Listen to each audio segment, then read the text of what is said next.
ಕನ್ನಡದಲ್ಲಿ ಎಲೆಕ್ಟ್ರಿಕಲ್ ವಿವರಗಳು ಎಲೆಕ್ಟ್ರಿಕಲ್ ಪ್ರಪಂಚಕ್ಕೆ ಸ್ವಾಗತ. ನಮ್ಮ ಯೂಟ್ಯೂಬ್ ಚಾನೆಲ್ ಎಲೆಕ್ಟ್ರಿಕಲ್ ಪ್ರಪಂಚದಲ್ಲಿ ನಿಮ್ಮ ಮನೆಗೆ ಬೇಕಾಗಿರುವಂತಹ ಎಲೆಕ್ಟ್ರಿಕಲ್ ವಿವರಗಳನ್ನು ತಿಳಿಸುತ್ತೇವೆ. ಸ್ಟ್ಯಾಂಡರ್ಡ್ ಪ್ರಕಾರ ನಿಮ್ಮ ಮನೆಯ ವೈರ್ಸ್ ನ ಆಯ್ಕೆಗಳನ್ನು ಮಾಡಿಕೊಳ್ಳಬೇಕು.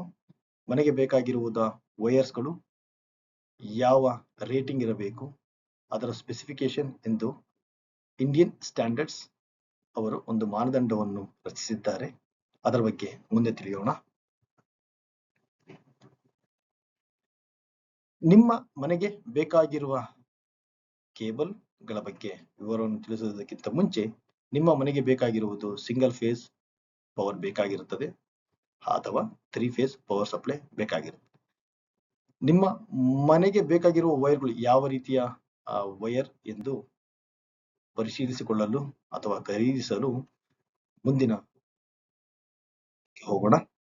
ನಿಮ್ಮ ಮನೆಗೆ IS ಸ್ಟ್ಯಾಂಡರ್ಡ್ಸ್ ಪ್ರಕಾರ ಯಾವ ರೀತಿಯ ಕೇಬಲ್ ಅಗತ್ಯವಿದೆ ಎಂದು ಮೊದಲು ತಿಳಿದುಕೊಳ್ಳೋಣ. IS ಸ್ಟ್ಯಾಂಡರ್ಡ್ಸ್ ಅಂದರೆ IS ಮಾನದಂಡದ ಪ್ರಕಾರ IS 6942010 ಪ್ರಕಾರ PVC ಇನ್ಸುಲೇಟೆಡ್ ಕೇಬಲ್ ಗಳನ್ನು ಬಳಸತಕ್ಕದ್ದು ಮನೆಯ ವೈರಿಂಗಿಗೆ. ಮತ್ತೆ ಆ ಕೇಬಲ್ಗಳು 1100 ವೋಲ್ಟೇಜ್ ವರೆಗೂ ಕಾರ್ಯನಿರ್ವಹಿಸುವಂತಹ ಕೇಬಲ್ಗಳಾಗಿರತಕ್ಕದ್ದು. ಇದರಲ್ಲಿ PVC ವೈರ್ಸ್ ಗಳು ಇನ್ಸುಲೇಟೆಡ್, ಅನ್ಶೀಟೆಡ್, ಶೀಟೆಡ್ ಅಂತ ಕೇಬಲ್ ಅಂತ ಬರುತ್ತೆ. ಸೊ ಇದರ ಬಗ್ಗೆ ಮುಂದಿನ ವಿಡಿಯೋದಲ್ಲಿ ತಿಳಿಸಿಕೊಡುತ್ತೇನೆ. ಈಗ ಕೇಬಲ್ ಖರೀದಿಸುವಾಗ ನೀವು ವೋಲ್ಟೇಜ್ ರೇಟಿಂಗ್ ಅನ್ನು ಪರಿಶೀಲಿಸಬೇಕು. ಎಲ್ಲಿ ಪರಿಶೀಲಿಸಬೇಕು ಅಂತ ಅಂದಾಗ, ಆ ಕೇಬಲ್ ನ ತುಣುಕನ್ನು ತೆಗೆದುಕೊಂಡಾಗ ಆ ಕೇಬಲ್ ನಲ್ಲಿ 1100 ವೋಲ್ಟೇಜ್ 0.5 ಸ್ಕ್ವೇರ್ mm FRLSH ಅಂತ ಮೆನ್ಷನ್ ಆಗಿರುತ್ತೆ. ಅದರ ಅರ್ಥ ಏನು ಎಂದು ತಿಳಿದುಕೊಳ್ಳೋಣ. ಸೊ ನಾವು ಕೇಬಲ್ ಮೇಲೆ ಕೇಬಲ್ ವೋಲ್ಟೇಜ್ ಅನ್ನು ಪರಿಶೀಲಿಸಬೇಕಾಗಿರುತ್ತದೆ. ಅದು 1100 ವೋಲ್ಟೇಜ್ ಅಂತ ಇದ್ದರೆ ಅದು IS ಸ್ಟ್ಯಾಂಡರ್ಡ್ ಪ್ರಕಾರ ಮ್ಯಾನುಫ್ಯಾಕ್ಚರ್ ಆಗಿರುವಂತಹ ಕೇಬಲ್ ಆಗಿರುತ್ತದೆ. ಹಾಗೆ ಮುಂದೆ ನೋಡ್ತಾ ಹೋದರೆ FRLSH ಅಂತ ಇದೆ.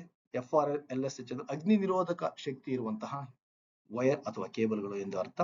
Fire retardant, low smoke, low halogen.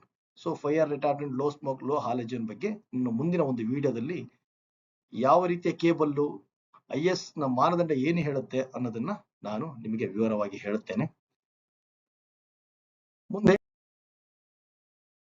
Cable square mm ಅನ್ನು ಸಹಿತ ನಾವು ಪರಿಶೀಲಿಸಿಕೊಳ್ಳಬೇಕು. ನಮಗೆ ಬೇಕಾಗಿರುವಂತಹ ಲೋಡ್ ಅಂದರೆ ನೀವು ಯಾವ ರೀತಿಯ ಕನೆಕ್ಷನ್ಸ್, ಹೈಯರ್ ರೇಟಿಂಗ್ ಇದೆಯಾ, ಲೋವರ್ ರೇಟಿಂಗ್ ಇದೆಯಾ ಅನ್ನೋದನ್ನು ನೋಡ್ಕೊಂಡು ಸ್ಕ್ವೇರ್ mm ನ ಸೆಲೆಕ್ಟ್ ಮಾಡ್ಕೋಬೇಕಾಗುತ್ತೆ. ಈ ಸ್ಕ್ವೇರ್ mm ಸೆಲೆಕ್ಷನ್ ಅನ್ನು ನಾನು ಮುಂದಿನ ವಿಡಿಯೋದಲ್ಲಿ IS ಸ್ಟ್ಯಾಂಡರ್ಡ್ ಪ್ರಕಾರ ಯಾವ ರೀತಿಯ ಕೇಬಲ್ ಅನ್ನ ಲೈಟಿಂಗ್ ಗೆ ಯಾವ್ದು ಬಳಸಬೇಕು, ನಿಮ್ದು ಪವರ್ ಸರ್ಕ್ಯೂಟ್ ಗೆ ಯಾವ್ದು ಬಳಸಬೇಕು ಅನ್ನೋದನ್ನ ನಾನು ವಿವರವಾಗಿ ತಿಳಿಸುತ್ತೇನೆ. ಇದು ನಮ್ಮ ಹೊಸ ಯೂಟ್ಯೂಬ್ ಚಾನೆಲ್ ಎಲೆಕ್ಟ್ರಿಕಲ್ ಪ್ರಪಂಚ, ನಮ್ಮ ಕನ್ನಡಿಗರಿಗೋಸ್ಕರ ಮಾಡಿರುವಂತಹ ಯೂಟ್ಯೂಬ್ ಚಾನೆಲ್ ಜೈ ಕರ್ನಾಟಕ.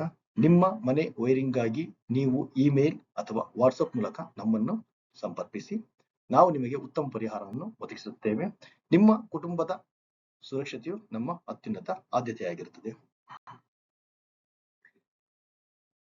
ಎಲೆಕ್ಟ್ರಿಕಲ್ ನಲ್ಲಿ ನಾವು ನಿಮಗೆ ಇನ್ಫಾರ್ಮೇಶನ್ ನೀಡಲಿದ್ದೇವೆ. ನಾವು ಎಲೆಕ್ಟ್ರಿಕಲ್ ಡಿಸೈನ್ ಇಂಜಿನಿಯರಿಂಗ್ ಟೀಮ್ ಆಗಿರುತ್ತದೆ ನಮ್ಮದು. ಥ್ಯಾಂಕ್ ಯು, ಧನ್ಯವಾದಗಳು. ಸಬ್ಸ್ಕ್ರೈಬ್ ಮಾಡಿ ಹಾಗೂ ಶೇರ್ ಮಾಡಿ ಮತ್ತು ಲೈಕ್ ಮಾಡಿ. Thank you.